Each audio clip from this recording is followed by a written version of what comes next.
I would argue from everything I've seen, the U.S., I mean, China is, right there, in part because they're very good at stealing whatever we're developing.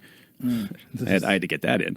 But in terms of development of new materials, and that's going to allow for that breakthrough eventually, probably not in our lifetime, but of manned hypersonic flight, which is going to be insane. It's going to be crazy. How does China steal technology like that? Do they find someone who's working on the technology and bribe them?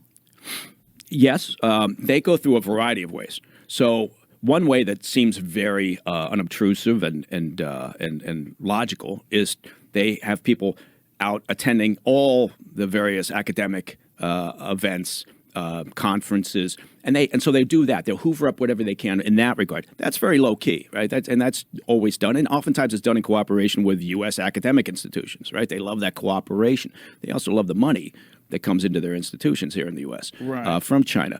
One way they do it is they put students here, right? And people are going to say, "Oh my God, that sounds xenophobic" or whatever. No, but a portion of students, come to the States are cooperative assets or working on behalf of, because sometimes, that's just what they're going to have to do. Well, if they want to go back PLA. to China, right? Right. That is the deal. Right. And so they work and you can have someone show up here, go to undergrad, go to grad, end up working in Raytheon or wherever over a period of 30, 40 years, right? Essentially as an asset of Chinese intel, gathering information all along the way, answering specific questions. Sometimes it's straight up appealing to the homeland, basically. So, and they're very successful at targeting people who could be second, third generation, even Chinese, and that's an appeal that they'll work on constantly because they believe it works, and at times it has worked. They're very adept at just identifying potential targets who may eventually be in a position of access, and they're willing over years and years to work on that. We have a much shorter time frame, right? So we look at an asset, in a very short period of time, right? And in part it's I don't know what it is, but it's the nature of kind of our intel collection operations, right? We send people overseas to work, and maybe they're going to be someplace for 2 or 3 years, and so they know if I'm going to get promoted, I got to recruit. I got to get some recruits. I got to do it. So there's this whereas sometimes China is much more patient in that regard, right? They don't think about it that way. They're not going to base it on, okay, did you get 2 recruits? They're going to base it on, did you develop somebody? Did you push them a little further down the path? That's a good thing if you did, because maybe that path is going to take another 5 years, 6, 10 years, 20 years. They don't care. They're willing to invest the time, where sometimes we get very impatient because in part, I don't know why. We're Americans. We have a short attention span.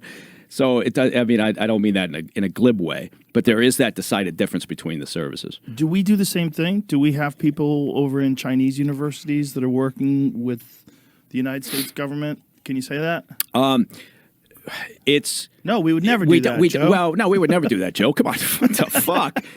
Although now that you say it out loud, it sounds like a good idea. I think you have to, right? I mean, if this is the game you're playing, right? If the game you're playing is everybody's cheating, it seems like it's part of the strategy that you have to employ if you want to be successful. Yeah, I would say it's much more difficult for us. We have an open society, right? They don't. Right. So if you think about it, our ability to have a student, if we're going to go that route, apply to a university in China, that's a much more rigorous process, right? Because they start from the perspective of there's something wrong here. Why is this person applying to our university? So immediately they're flagged as a potential counterintelligence issue, right? Whereas we have, I don't even know at this point, maybe 300,000 more Chinese students here in various academic institutions going to school, probably more than that. And how many are monitored? Like when you have 300,000, do we have enough federal agents to go, hey, let's make sure this guy isn't stealing information and sending it back to the CCP? No, but every day, literally every day, the FBI, as an example, is opening up a new case on a Chinese intelligence issue here in the States. Every day. Every day. So they're stretched thin on a lot of fronts, including, terrorism fronts, international and domestic, but the Chinese issue and counterintelligence, every single day they're opening up a new case, at least one.